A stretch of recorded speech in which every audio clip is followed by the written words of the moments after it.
Welcome back to the video. So today we are dirt bike racing again, and we are competing in the first round of the Farm Jam series at dirt tracks in Middelburg.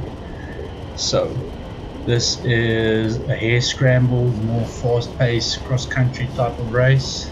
It's the first one of the kind that we decided to do, and let's enjoy the start.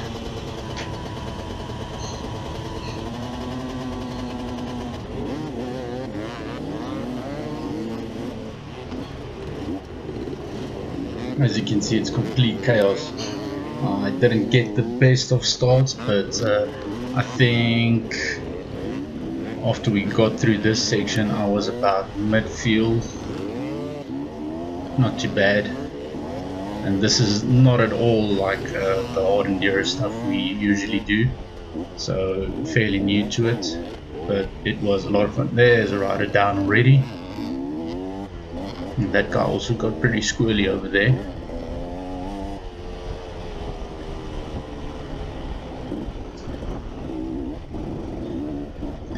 So on the first lap it's very difficult to kind of conserve your energy and just to find the pace and check out the track, but I think I did a fairly good job of just kind of maintaining a decent pace on the first lap, because the first lap was actually my fastest lap.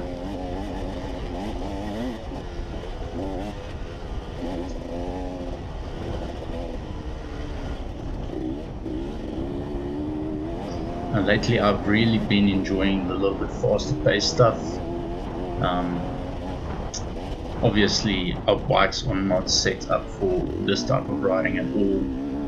Our suspension and is really set up for hard enduro, and we also ran soft boosters in the back, so not ideal for this, but we still got it done.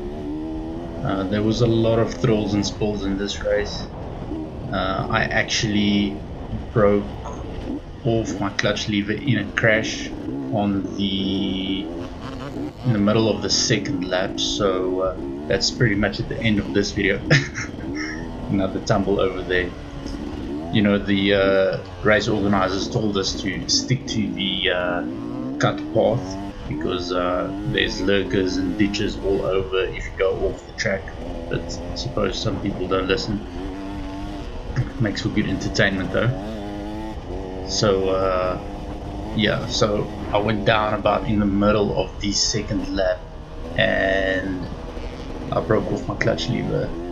I didn't really know if I was going to finish the race, but when I got back to the pits and fueled up again, I decided I was going to carry on and finish the race. So the last 3 laps I did without a clutch. Didn't end up too bad. At the end of the race I still managed to finish 9th in the OR1 Amateur class. Zane de Villiers, my teammate, he finished 2nd in the OR2 Amateur class. Bruce Maria finished 10th in the seniors class, and Wayne Brits finished 3rd in the OR3 novice class. So out of our group of riders that competed in this race, we all did fairly well.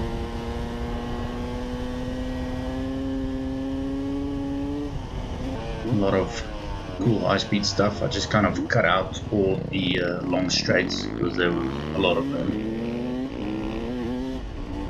So a lot of cornering in this video.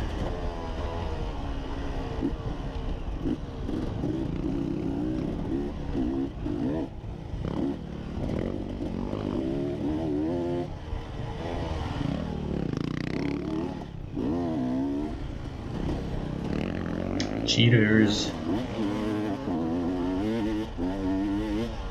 If you want to cheat, it's fine. I got so caught up thinking about them cheating themselves that I didn't concentrate on what I was doing, so I stalled the bike.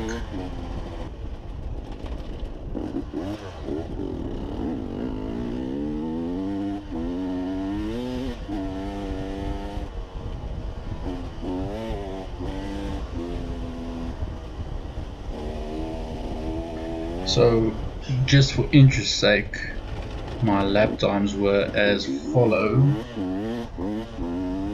So, my first lap was 31 minutes and 57 seconds. The second lap, where I broke my clutch lever, was 39 minutes and 17 seconds. And obviously, the third lap was my slowest lap because I first had to try to find another clutch lever in pits, and I stopped on 2 occasions to help other riders, and obviously getting used to not having a clutch. I had a lot of stall outs in the corners, so my third lap was 41 minutes and 59 seconds, and then after that I kind of found my pace again. The fourth lap was 33 minutes and 6 seconds, and the fifth and final lap was 35 minutes and 33 seconds. So I reckon if I didn't break my clutch lever, I would have had a quicker time on the second and third lap, and I reckon I probably could have finished about 5th or 6th position. But anyways, that's neither here nor there. Obviously we'll be more prepared for the next round, and we'll have some extra clutch levers just in case it happens again. This grassy section was pretty sketchy because there was some lurkers in the cut grass here and there, but nothing too serious. I mean, obviously Zane and I, we're used to riding hard Enduro, so anything that they would consider as technical in this race is not really that bad for us. So ooh, almost went down over there. One thing I have to say, riding with no clutch, you know, it really kind of made me perfect some cornering techniques. Obviously, well, after the crash, because I crashed kind of in a river, the GoPro got drenched and the battery died, so I didn't really bother putting in the new battery, so I didn't get the whole race. Sorry about that, but yeah, like the fourth lap, that was probably like my best lap technique wise. I think I really mastered the cornering, and I was pretty stoked about that.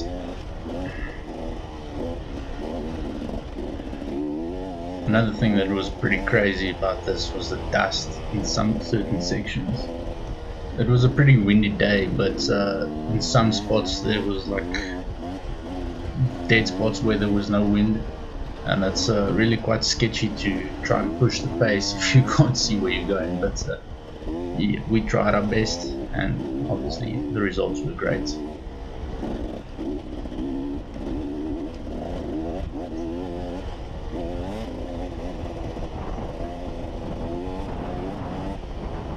Here you can see the dust is getting pretty damn thick. So yeah, I actually let this guy kind of move a bit further ahead of me just to get out of the dust a bit. But in hindsight, I should have actually just pushed a little bit harder and overtaken him. Nice little river crossing over there. This is also a fun fast section with some high speed turns. And one thing I actually need to do, and that's kind of the whole reason why I went down, I need to adjust my rear brake lever. It's set to engage very quickly, so you know, at high speeds you don't really want the rear wheel to lock up all that much, so I'm gonna keep it as is because the next race we're doing is another hard enduro race, and I like the early engagements on the brake for the hard enduro stuff. But yeah, for the next Harescramble, I'm definitely gonna adjust the brake just to avoid any unnecessary crashes. And yeah, I can't see where I'm going again.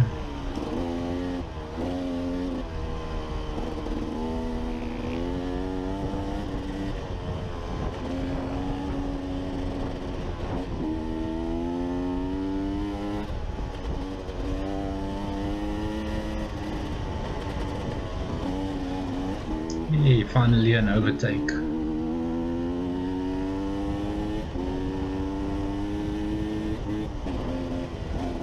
And in the first race, in the first lap, I mean, I overshot probably like 60% of the corners.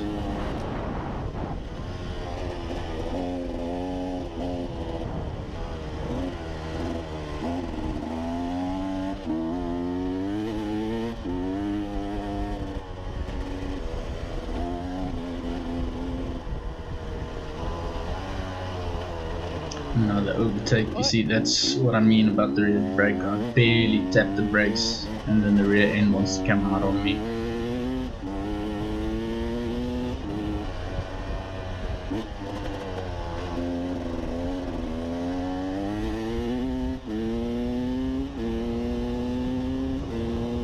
You know, luckily with the upshifts you don't really need a clutch, but it's every time I got to a checkpoint, you know, it just wastes like valuable seconds. Like if you can't get it into neutral just before the checkpoint, you have to stall out and then you need to try and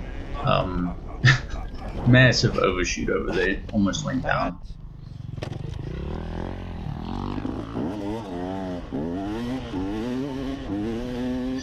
That guy also overshot, was not happy about him passing me, so I went ahead and tried to push to catch up to him.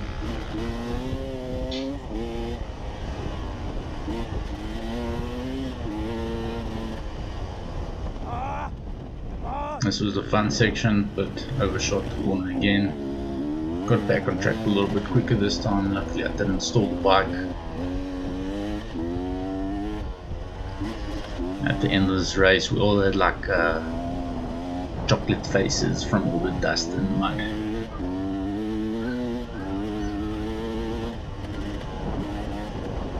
I'm pretty surprised with how my tire held up.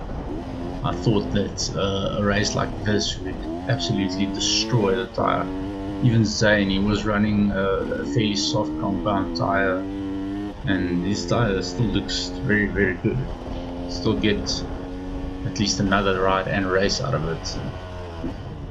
Obviously we still do everything on a budget, so it's not like we put on new tires every race.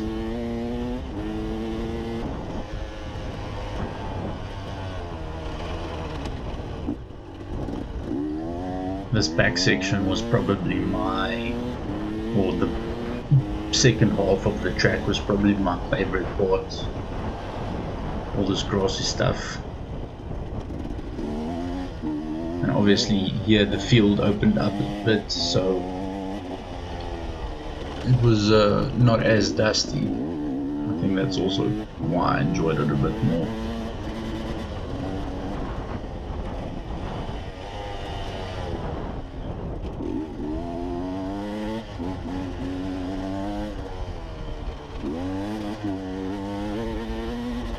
And obviously I wouldn't say it's this, well, this is easier than hard enduro, but it's a different style of racing. It requires a different skill set and different type of fitness, but the hard work that Zane and I have been putting in off the bike has really paid off big time in this race.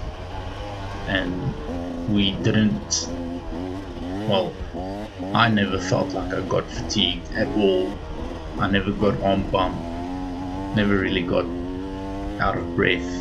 So I'm very interested to see in 2 weeks time in the next hard enduro race, in the next EWXC round, how we're gonna fare. Obviously, we're still pushing very hard in the training off the bike.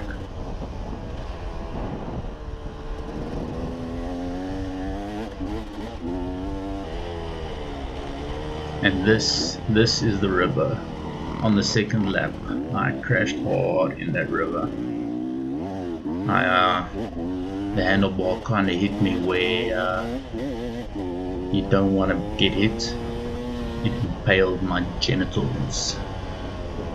But everything is still functioning fine, which I am very happy about.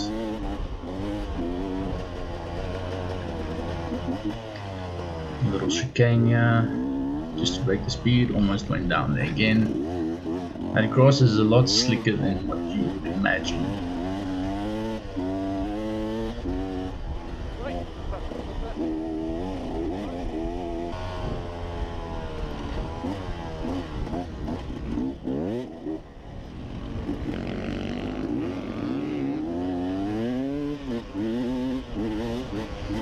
I'm surprised at how much quicker my time was on the first lap, even though I definitely cornered a lot better in the fourth lap. I think I was feeling a bit sorry for the bike, but obviously, you know, I didn't want to destroy my gearbox, so I did maybe take it a little bit easier.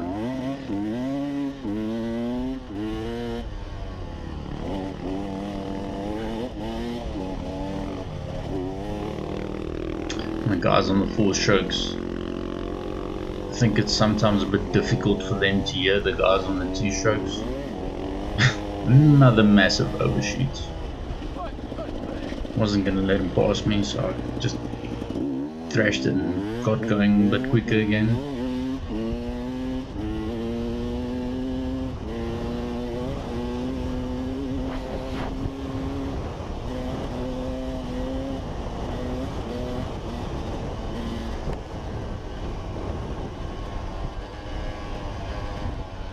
And the easy turn.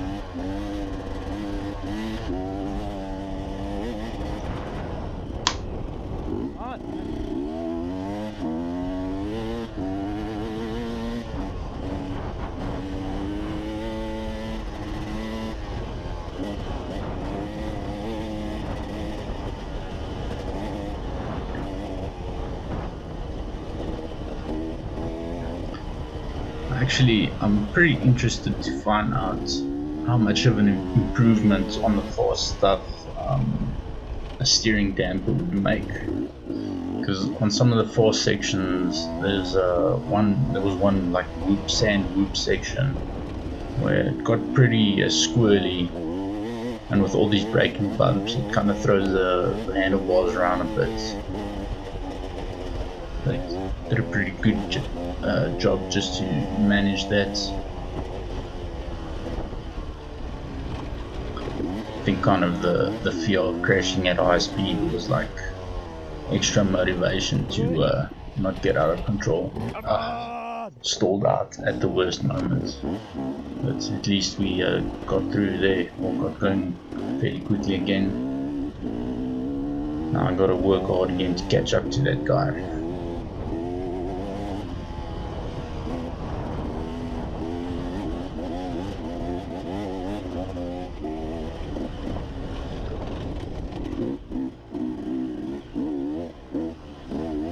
And this section is where it got a little bit more rocky, and you could say that this is kind of one of the more technical sections of the track, but I mean, not really. If you check out the previous race we did at my shooting game lodge, this is obviously nothing compared to that. Fairly fun, pretty fast stuff you can get over.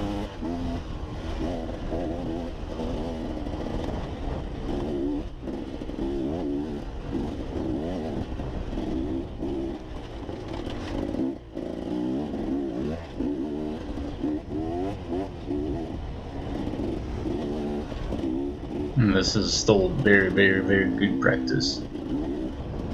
I mean, any time in the saddle is good practice.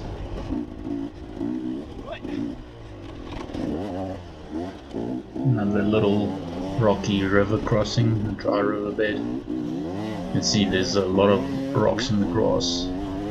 This is a long sand section. It was pretty fun to rip the bike through here. Check this kid on his YZ. Over here I tried my best to stay with him, but man, that kid is damn fast.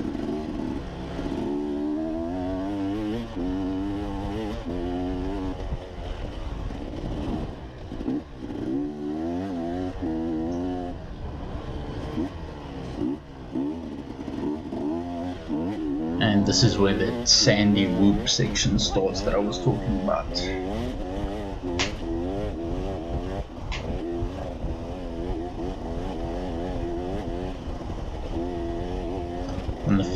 On the fifth lap, this really destroyed my arms. So, well, actually, turns out I did get a little bit of fatigue going, but nothing too crazy.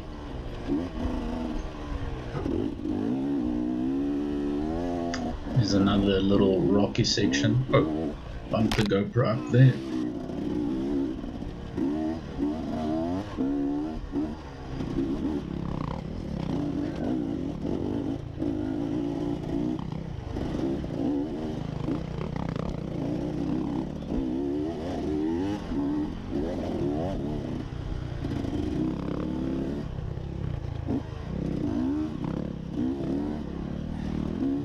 I got stuck behind this guy for a little bit, but luckily he decided to pull off and make way for us.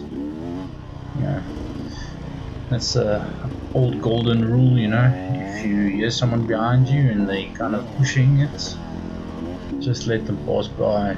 It's safer for everyone, and then you don't need to force that guy to make a dodgy pass. So thanks to that guy for letting me go by, I appreciate it. Another river crossing, nice muddy section, almost whiskey throttled over there, but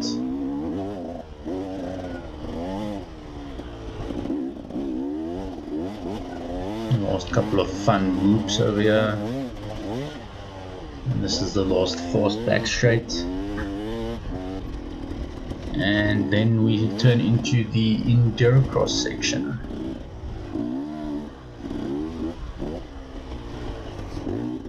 So this is the final section just before you enter the last checkpoint and the pit area. So this is obviously our forte. This is the stuff we obviously ride mostly. So it was pretty fun going over those rocks, nothing too difficult.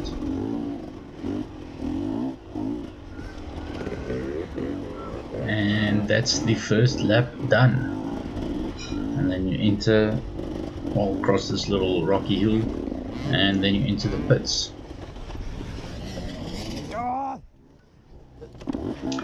Had to stall out just one last time.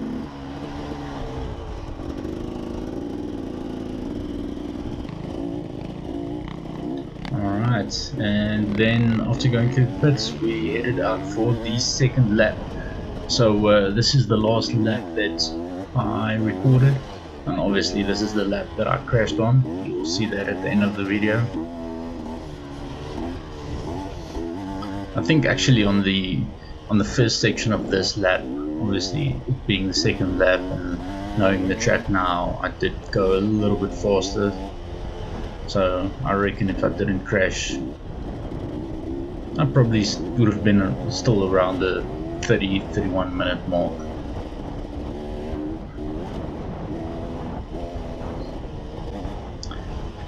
Obviously just skipping out the long boring straights, trying to keep it exciting for you guys. And that guy got completely stuck in the mud over there. I don't know how he managed to do that. Like some people just like spin and spin and spin instead of realizing, you know, rather stop and reevaluate what you need to do instead of getting stuck. But I mean, everything comes with time, and everyone still makes mistakes.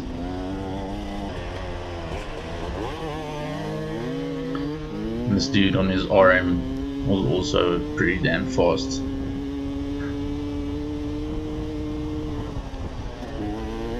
And I think like, man, obviously it's not my bike, because the 300 is pretty powerful, but a pretty powerful two-stroke bike. It's not really built for this kind of stuff, but still, that's obviously just a lack of talent. And I just looked around and I saw Zane was coming, so then it was time to push a little bit harder.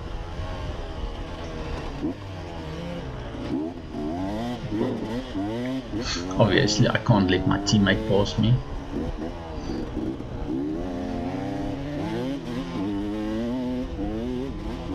Almost went into the fence over there. And another good pass over here. Cut the inside line, hit the brakes hard.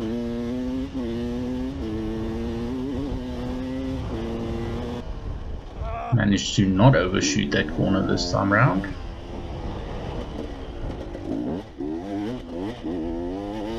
And I have to say, the race organizers for Farm Jam really put an awesome track together. It was really a lot of fun, and we all really enjoyed it. And I think here in the middle of the race, it's kind of a good time to say thanks to Industrial Hardware Supply Co. with another overshoot over there, and Spaniard and Red Block Advertising for hooking us up with the slap stickers, Spaniard and Industrial Hardware Supply Co. for hooking up with all the awesome products to maintain our dirt bikes. That really helps us to get to the races. Obviously you need to have your bike in tip-top shape, and this is almost where things started going downhill.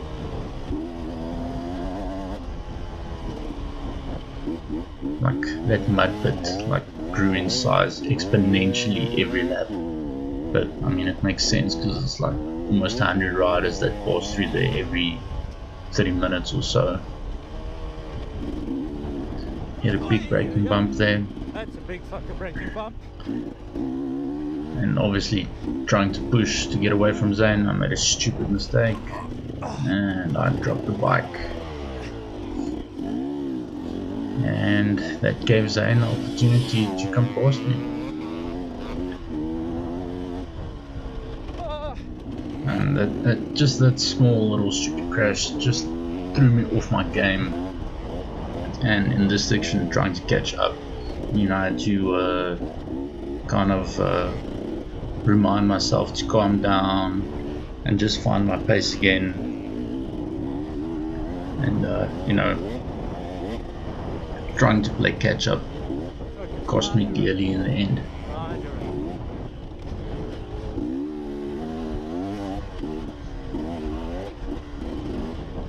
Man, Zane is just so freaking fast. And obviously by this point he is like long gone.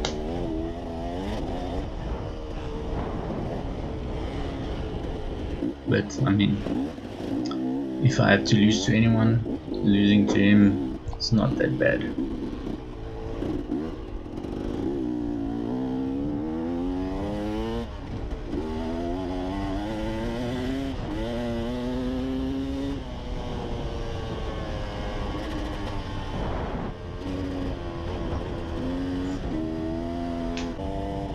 It's a nice flowing back section of the track. Skipped out a whole section there because it was just so dusty you couldn't really see anything.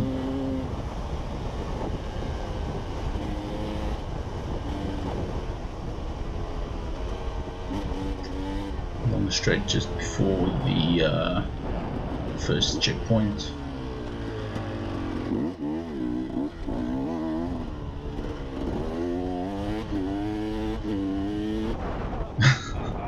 Still didn't learn my lesson on the first lap. Overshot that corner again. The only damage to the bike was the clutch lever, which is not too bad for the amount of times that I went down. And I did destroy my boots though. Unfortunately, it's not like stitched on soles, so I can't just get a new sole. It's a boot with a molded sole. So I'm either gonna have to glue that sole back on or find another set of boots. So if you guys are looking to sell your size 8 boots, let me know in the comments or hit me up on social media. You can find Mud and Dust Media on Facebook and Instagram. Let me know. Managed to pass another rider there, and the video is almost coming to an end. So this is that fun fast back section again. Still obviously in the back of my mind I'm trying to catch up to Zane.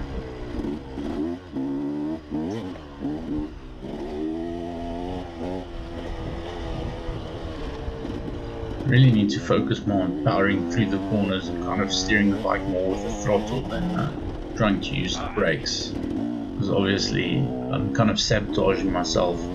If you use the rear brake in a corner, the rear end's either going to want to come out or that's going to try and straighten out the bike. Bad habits. But I mean, I think after the 3 laps without the clutch, I'm good now. I think I know how to ride a dirt bike now.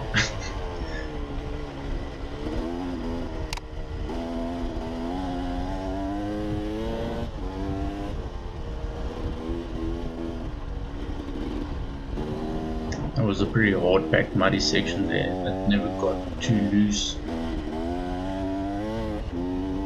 And this is the moments before disaster. So I was going down this hill way too fast, and I kind of forgot where I was on the track. And when I saw the marker on the right here, I realized, oh damn, the river's down here. And I hit the brakes and the rear end came out. Yeah, that's where the bars impaled me and the clutch lever broke off. So that's it for this video. I hope you guys enjoyed it. Remember to hit the like button, hit subscribe, and leave a comment down below. And we'll see you at the next race. Peace out.